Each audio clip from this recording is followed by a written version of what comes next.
மறைந்த போப்பாண்டவனுடைய இழப்பு என்பது பேரிழப்பாக இருக்கின்றது. குறிப்பாக கனடாவை பொறுத்தவரையில் வதிவிட பாடசாலைகளில் இடம்பெற்ற சம்பவம் குறித்து அவர் ஒரு நீண்ட கால விசாரணைகளுக்கு ஒத்துழைப்பு வழங்கியதோடு மட்டுமல்லாமல் பொதுவாக மன்னிப்பு கோரிய ஒரு விடயமும் கனேடியர்கள் மத்தியில் ஆழ வேரூன்றி இருக்கின்றது.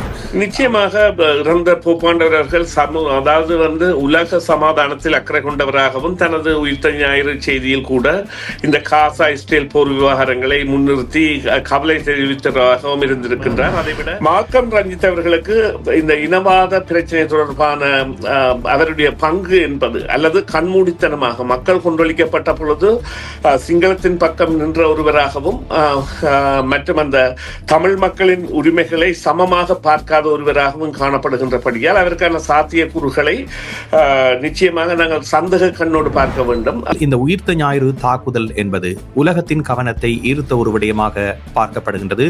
உலகில் கூடுதலாக கிறிஸ்தவர்கள் வாழுகின்ற நிலையில் இவ்வாறான தாக்குதல்கள் என்பது உலக நாடுகளிலேயே ஏற்றுக்கொள்ள முடியாத ஒன்றாகவும் இந்த விடயத்தில் கூடுதலான கரிசனைகளை உலக நாடுகள் மத்தியில் ஏற்படுத்திய விடயமாகவும் இது பார்க்கப்படுகின்றது.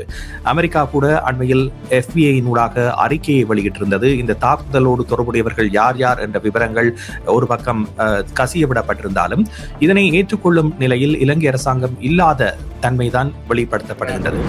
இனப்போரின் இறுதி காலகட்டத்தில் சிங்களத்தின் குரலாகவே செயற்பட்டவராகவும் இருக்கின்றபடியால் இவருக்கான எதிர்ப்புகள் எழக்கூடிய சாத்திய கூறுகள் இருக்கின்றன. மைத்ரிபால சிறிநாயக்காவின் ஆட்சிக்கு அடுத்ததாக தாங்கள் ஆட்சிக்கு வர விரும்பிய மஹிந்த ராஜபக்ச குடும்பம் சில வேளைகளில் இந்த திரிப்போலி பிளாட்டூன் என்கின்ற ஒரு அதாவது 5ஆம் படையை பாவித்திருக்கலாம் என்று இதற்குரிய காரணம் இருக்கின்றது. என்னவென்றால் கொத்தபய ராஜபக்ச தான் போர்க்காலத்தில் பாதுகாப்பு செயலராக இருந்தவர்.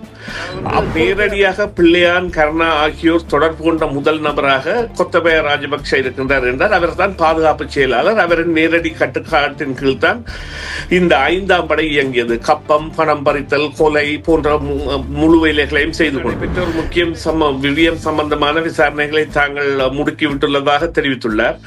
எனினும் அது சம்பந்தமான அவர்களுக்கு ஆதாரங்கள் கிடைக்கப்பெறும் இடத்தில் அதை வெளியிடுவதற்கான அதாவது தங்கு தடை ஏதும் அவர்களுக்கு இருப்பதாக தெரியவில்லை. ஏனென்றால் அதிகூடிய ஆசனங்களை கொண்ட பாராளுமன்றம், அதைவிட அனைத்து துறைகளையுமே கட்டுப்பாட்டில் வைத்திருக்கின்ற ஒரு தலைமை போன்றவற்றை கொண்டிருக்கின்றபடியால் நிச்சயமாக இவ்வாறான ஒரு அதாவது தகவல்கள் தெரியும் இடத்து அதனை பகிர வேண்டிய தன்மையை அந்த அரசு கொண்டிருக்கின்றது, அழுத்தத்தையும் கொண்டிருக்கின்றது. அதனை அவர்கள் வெளியிடுவார்கள். இப்பொழுது பார்த்தீர்களானால்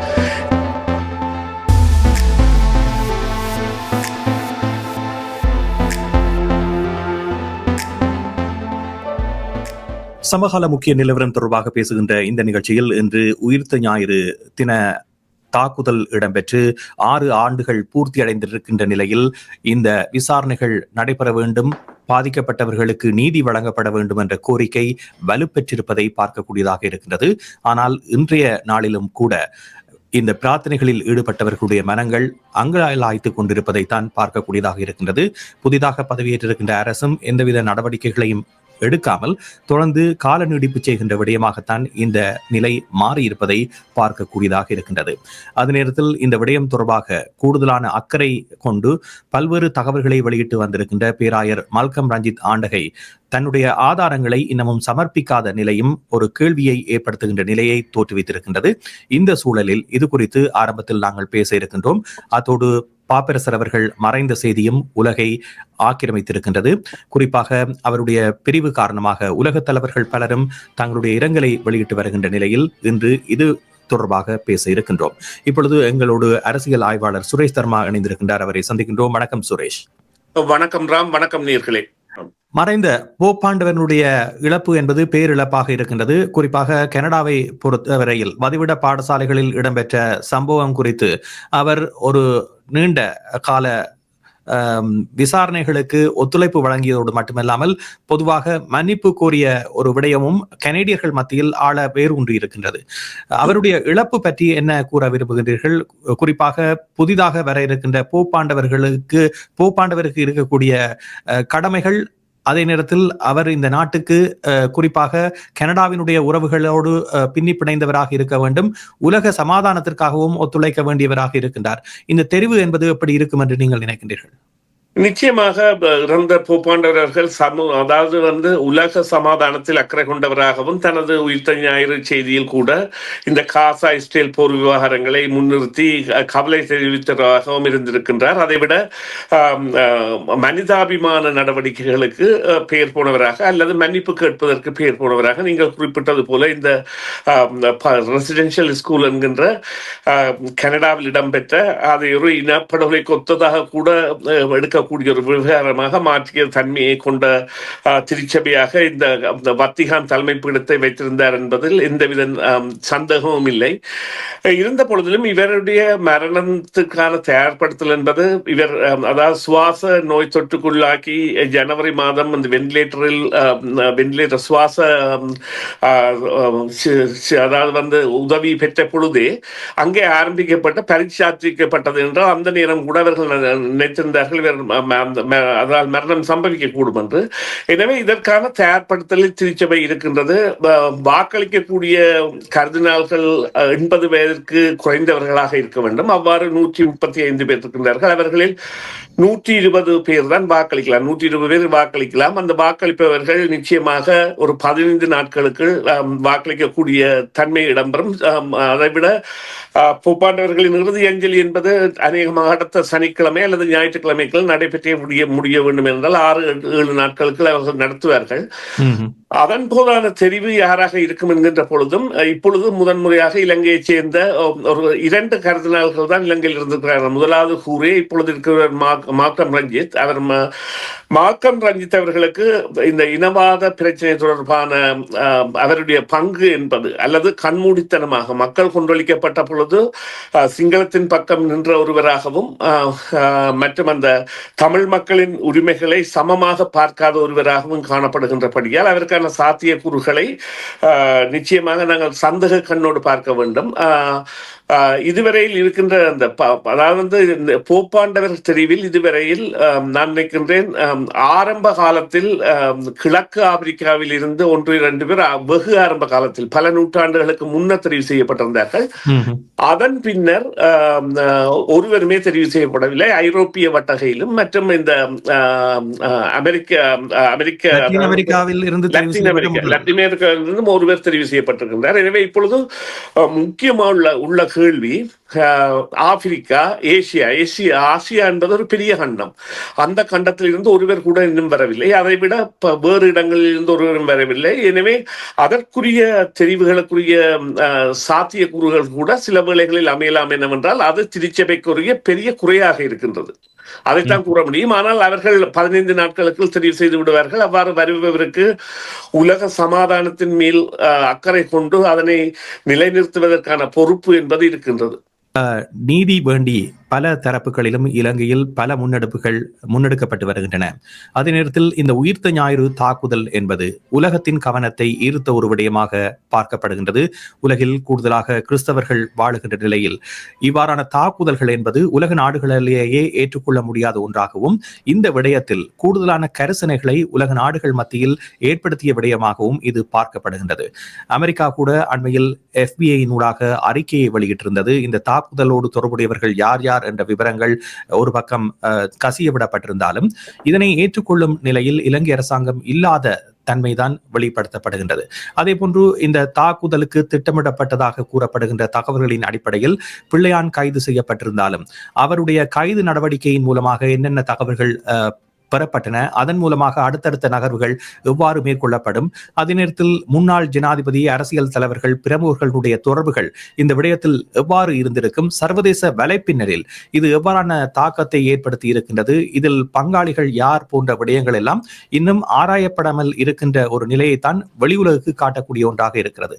அல்லது அரசாங்க தரப்பில் இந்த விடயங்களை அறிந்திருந்தும் இன்னும் உலகுக்கு இதனை வெளிப்படுத்த முடியாதவர்களாக இலங்கை அரசாங்கம் இருக்கின்றதோ என்ற ஒரு ஐயப்பாடும் இருக்கின்றது. இதே நேரத்தில் பேராயர் மல்கம் ரஞ்சித் ஆண்டகை அவர்கள் தன்னிடம் ஆதாரங்கள் இருப்பதாகவும் விசாரணைகள் ஆரம்பிக்கப்படுகின்ற பொழுது இந்த உயிர்த்த ஞாயிறு தாக்குதலுக்கு முன்னர் அதனை வழங்குவதாகவும் தெரிவித்திருந்தார்.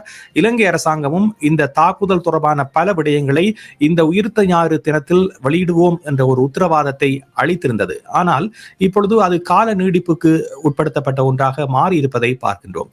இந்த விடயங்களில் என்னென்ன முட்டுக்கட்டைகள் இருக்கின்றன என்று நீங்கள் கருதுகின்றீர்கள் சுரேஷ்? நிச்சயமாக இது ஒரு அந்த மீள் பரிசீலனைக்கு உட்படுத்தப்பட்ட விசாரணையாக அமைய வேண்டிய தேவையை அங்கே எழுந்துள்ள சந்தேகங்கள் ஏற்படுத்தி இருக்கின்றன. அதன் காரணமாகத்தான் இவ்வாறான நடவடிக்கைகள் இடம்பெறுகின்றன. இருந்த பொழுதிலும் இதில் சம்பந்தப்பட்ட தரப்புகள் சம்பந்தமாக, அதாவது இப்பொழுது பிள்ளையானின் கைது ஆரம்பத்தில் இருந்து அந்த பேராசிரியரின் கொலைக்காக ரவீந்திரநாத் என்கின்ற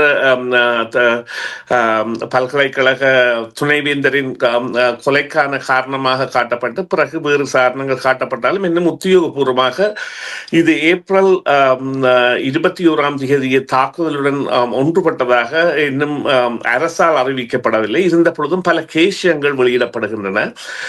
மார்க்கம் ரஞ்சித் அவர்கள் உண்மையிலே பேராண்டகை இறந்த கத்தோலிக்கரை திருநிலைப்படுத்துவதற்கான அறிவிப்பை வத்திக்கானில் இருந்து பெற்று அதனை நேற்றைய தனது உயிர்த்த ஞாயிறு செய்தியில் தெரிவித்திருக்கின்றார். அதை தவிர அவர் இப்பொழுது இந்த விடயங்களில் மௌனம் காப்பவராக மாறி வருவதை நாங்கள் காணக்கூடியதாக இருக்கின்றது. சில வேளைகளில் அவரிடம் ஆதாரங்கள் இருக்கின்ற பட்சத்தில் அதை நிச்சயமாக ஒரு நியாயமான விசாரணையின் போது வெளியிடுவதான சந்தர்ப்பத்திற்கான காத்திருப்பாக கூட அது அமைந்திருக்கலாம். இருந்த பொழுதிலும் இப்பொழுது பேராயர் அதாவது போப்பாண்டவரின் மறைவின் பின்னான தெரிவுகளில் ஒன்றாக அவர் இருப்பதால் தனது முகத்தை மறைப்பதற்காக, அதாவது 10 முக்கியமான கார்டினல்ஸ், அதாவது பேராயர்களில் இவருடைய பேரும் இருப்பதால் சில வேளைகளில் அது சம்பந்தமாக இந்த விவகாரங்கள் சம்பந்தமான மௌனத்தை கூட அவர் கடைபிடிக்க முடியும். அதனை ஒரு பேராயர் அல்லது இந்த போப்பாண்டவராக தெரிவு செய்யப்படக்கூடிய வாய்ப்பு இருப்பவர் இவ்வாறான விடயத்தை வெளியுலகுக்கு கொண்டு வருவதனூடாக தன்னுடைய பேரை நிலைத்து நிற்க செய்ய முடியும் தானே? ஏன் அவர் அதில் மௌனம் காக்க வேண்டும் என்று நீங்கள் கருதுகிறீர்கள்? இல்லை, அரசு சம்பந்தமான விடயங்களில், அதாவது இனவாத அவருக்கு அங்கே இப்பொழுது இலங்கையில் மறை மாவட்டங்கள் இருக்கின்ற 12 மறை மாவட்டங்களில் அநேகமாக இப்பொழுது அனைத்து மாவட்டங்களின் ஆதரவை பெற்றிருந்தாலும் தமிழ் தரப்புகளின் மத்தியிலே அதாவது இனப்பிரச்சினை தீவிரமாக நடந்து கொண்டிருந்த பொழுது இலங்கை 2 பிரிவுகளாக ஆட்சி பிரிக்கப்பட வேண்டும் என்கின்ற ஒரு கோரிக்கையை தமிழ் பேராயர்கள் வைத்திருந்தார்கள். அதாவது பிஷப்பாக இருந்த பொழுது கிங்ஸ்லி சுவாம்பிள்ளை மற்றும் இன்னும் 2 முக்கியமானவர்கள், தியோ பிள்ளை, யாழ்ப்பாண மாவட்டத்திற்காக இருந்த தியோகு பிள்ளை மற்றும் ராயப்பு ஆண்டகை ஆகியோர் வைத்திருந்தார்கள். இந்த ஆண்டகைகள் வைத்திருந்த பொழுதும் அதற்கு தீவிரமாக எதிர்த்து அவ்வாறான ஒரு நிலை இருக்கக்கூடாது என்று எதிர்ப்பு தெரிவித்தவராகவும் இனப்போரின் இறுதி காலகட்டத்தில் சிங்களத்தின் குரலாகவே செயற்பட்டவராகவும் இருக்கின்றபடியால் இவருக்கான எதிர்ப்புகள் எழக்கூடிய சாத்திய கூறுகள் இருக்கின்றன. இப்பொழுது பார்த்தீர்களானால் உலகத்தில் இருக்கின்ற கர்தினால்களில் 2 தான் தமிழர்களாக இருக்க முடியும். ஒன்று தமிழகத்தில் இருக்கின்ற லுதுசாமி அவர்கள் பேராண்டகை மற்றும் இலங்கை தமிழரான கமிலஸ் என்கின்ற ஒருவர் வத்திகானில் இருக்கின்றார் என்று அவரும் கார்டினலாக இருக்க வேண்டும் என்றுதான் நம்புகின்றேன்.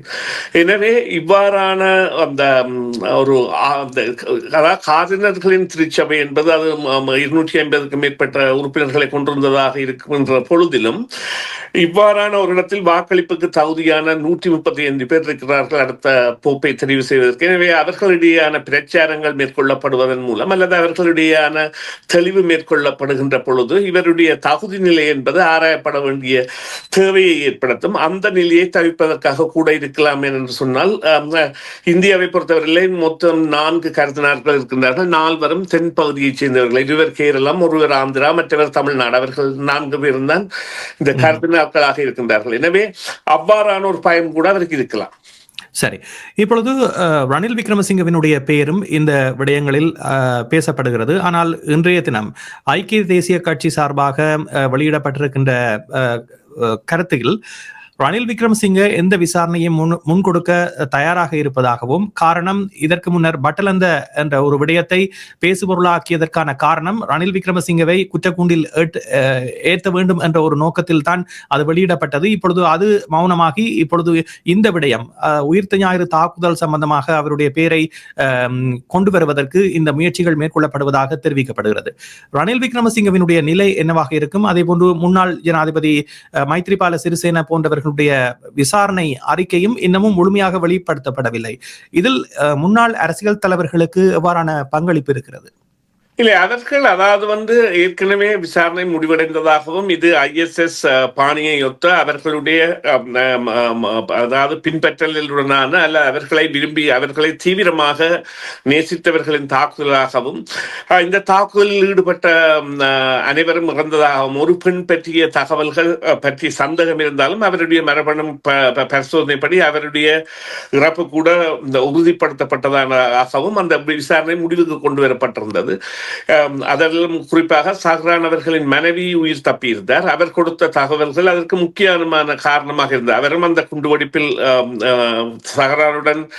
சஹ்ரான் தனது குடும்பத்துடன் தற்கொலை செய்த பொழுது தனது சகோதரர், தந்தை மற்றும் பலருடன் அவரும் அங்கே இருந்திருந்த பொழுதும் அவரும் ஒரு குழந்தையும் தப்பியிருந்தார்கள். அவருடைய வாக்கு மூலம் என்பது இவர்களுக்கான ஒரு ஆதார ரீதியாக இருந்தாலும் இப்பொழுது இருக்கின்ற நிலைமை என்னவென்று சொன்னால், இந்த மைத்ரிபால சிறிநாயக்காவின் ஆட்சிக்கு அடுத்ததாக தாங்கள் ஆட்சிக்கு வர விரும்பிய மஹிந்த ராஜபக்ச குடும்பம் சில வேளைகளில் இந்த திரிப்போலி பிளாட்டூன் என்கின்ற ஒரு அதாவது 5ஆம் படையை பாவித்திருக்கலாம் என்று இதற்குரிய காரணம் இருக்கின்றது. என்னவென்றால், கொத்தபய ராஜபக்ச தான் போர்க்காலத்தில் பாதுகாப்பு செயலராக இருந்தவர்.